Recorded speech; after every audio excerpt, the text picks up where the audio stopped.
નમસ્કાર. આજના સમાચાર એન્કર પ્રાચી સાથે. ભરૂચ એસઓજી દ્વારા નો ડ્રગ્સ ઇન ભરૂચ અભિયાન હેઠળ અંકલેશ્વરની મંગલદીપ સોસાયટી ખાતેથી 3.44 કિલો ગાંજા સાથે મહિલાની ધરપકડ, 1.78 લાખનો મુદ્દામાલ જપ્ત.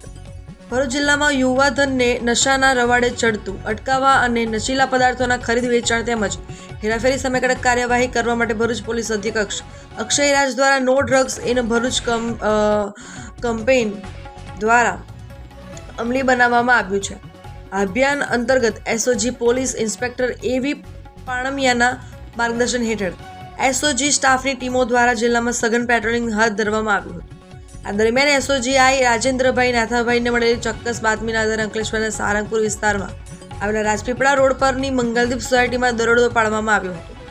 તપાસ દરમિયાન મકાન નંબર 295માં રહેતી સોની કુમારી મુકેશ વાસુદેવ મંડલના રહેણાંક મકાનમાંથી વનસ્પતિજન્ય માદક પદાર્થ ગાંજાનો 3 કિલો 446 ગ્રામ જથ્થો મળી આવ્યો, જેની કિંમત અંદાજે ₹1,72,300 થાય છે. પોલીસે ઘટના સ્થળેથી ગાંજા ઉપરાંત 1,000 રૂપિયાની કિંમતનો એક મોબાઈલ ફોન અને 5,400 રૂપિયાની કિંમતનો એક મોબાઈલ ફોન અને રોકડ મળતી કુલ 1,78,700 રૂપિયાનો મુદ્દામાલ જપ્ત કર્યો છે.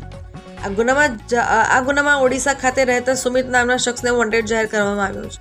પકડાયેલ મહિલા આરોપી વિરુદ્ધ અંકલેશ્વર જીઆઈડીસી પોલીસ સ્ટેશનમાં NDPS એક્ટની કલમ મુજબ ગુનો રજીસ્ટર કરી આગળની કાર્યવાહી હાથ ધરવામાં આવી છે.